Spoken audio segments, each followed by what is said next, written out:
Let's start about the functionality of each and every pin of 8051 microcontroller. 8051 microcontroller consists of a CPU. Along with that, it is going to have even the external peripherals like timers, counters, memory, etc. built on a single IC that we call it as a microcontroller. The manufacturer of the controller is by Intel company in the year 1980. If we know the pins properly, then only we can connect any kind of peripherals to the controller. If we know the functionality of each and every pin, then only we can connect some input devices or some output devices to the microcontroller based on the pin functionality.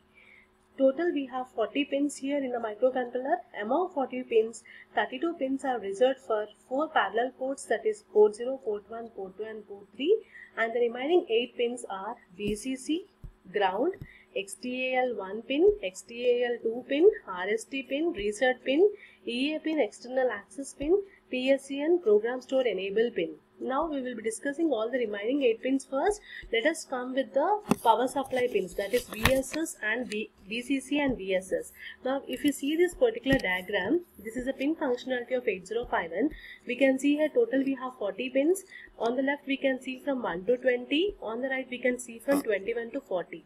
Now among the 40 pins, the 32 pins are allotted for the 4 parallel ports. Like we'll be having 4 ports in 8051 microcontroller, that is port 0, we have port 1, we have port 2 and port 3. Each port is of 8 bits. So we can see P0.0 to P0.7, P1.0 to P1.7, P2.0 to P2.7, P3.0 to P3.7. So total 32 pins are allotted for the 4 IO ports, that is port 0, port 1, port 2 and port 3. Coming to the remaining 8 pins, let's see first about VCC and the ground pin. Let's see about VCC and the ground pin. Coming to the VCC and ground pin, these two pins are called as power supply pins. It provides 5 volts DC power supply to the 8051 microcontroller for its internal circuit operations. So the default power supply is 5 volts. If the voltage is exceeded, if you give more than 5 volts to the controller, then the controller is going to get damaged. So these two pins, VCC and ground, are called as the power supply pins. Coming to the next pin, we talk about the reset pin, which is the pin number 9. Here we can see a pin number 9 as a reset pin, where RST stands for reset pin. This reset pin is an input pin and it is an active high pin. For this particular pin, we don't have a bar. Whenever we don't have a bar to this particular pin, this pin is going to get activated when it is an active high pin. It means we say RST equal to 1. Then the pin is going to get activated.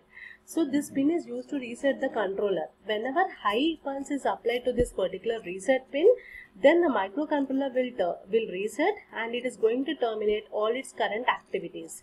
That is about the reset pin. So the reset pin is the 9th pin, which is used to reset the microcontroller, and this pin is going to get activated when it is an active high pin. Next we'll be discussing about the next pin. We have about ALE pin. The ALE pin stands for address/enable pin.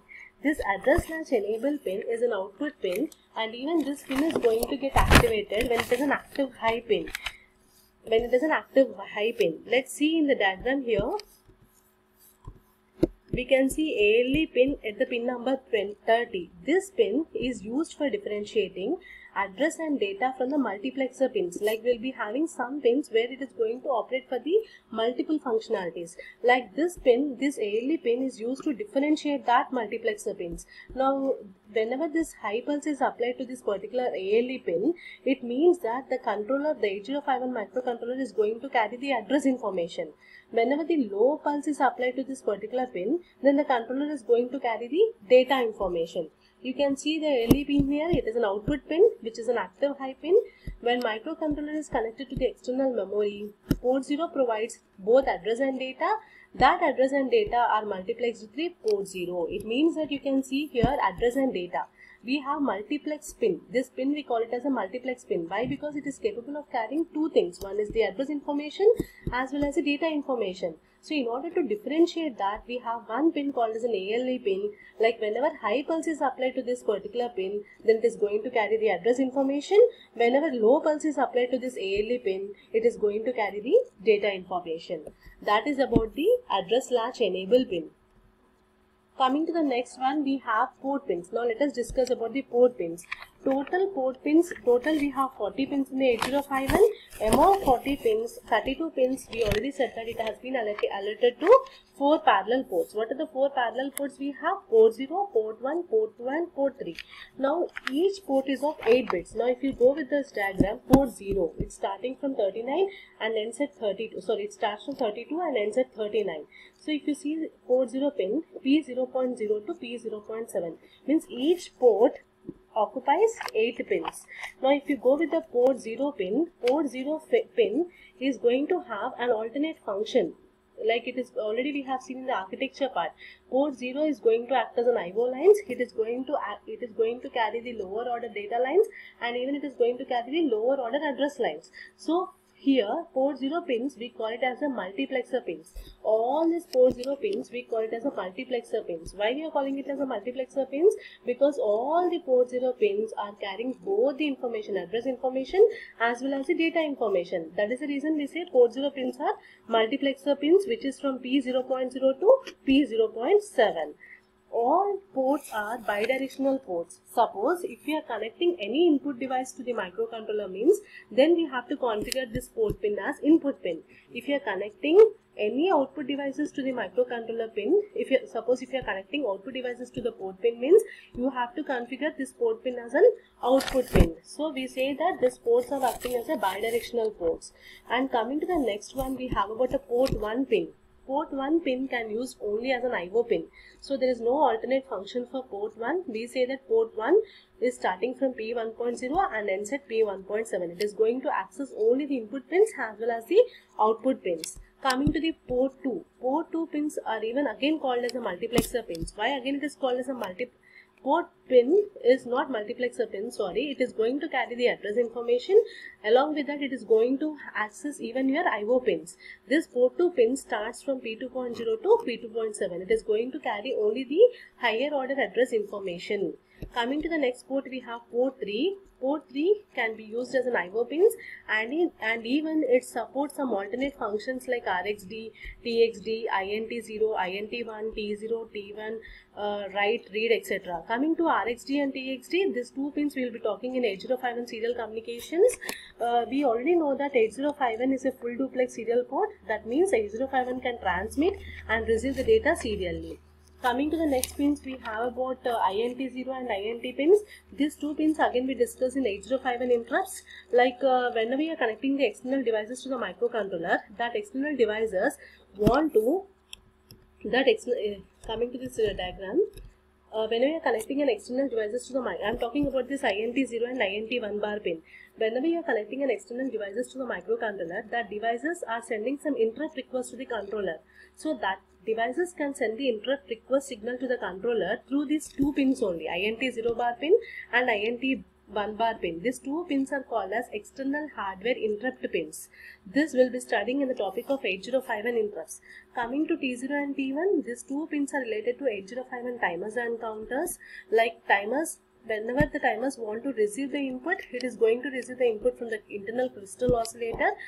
And even we have a counters, the counters is going to receive the input from the T0 and T1 pins. We will be studying this one in detail in the 8051 timers and counters. And coming to the RD bar and write bar pin, RD bar and write bar pin, we are talking about read bar and write bar. These two pins are used for memory read and write operations. Like whenever 8051 wants to read the data from the external RAM, it makes read bar signal low. Whenever 8051 microcontroller want to write the data onto the external RAM, it makes the write bar signal low. So we are talking these two pins for memory read and write operations, that is read bar and write bar.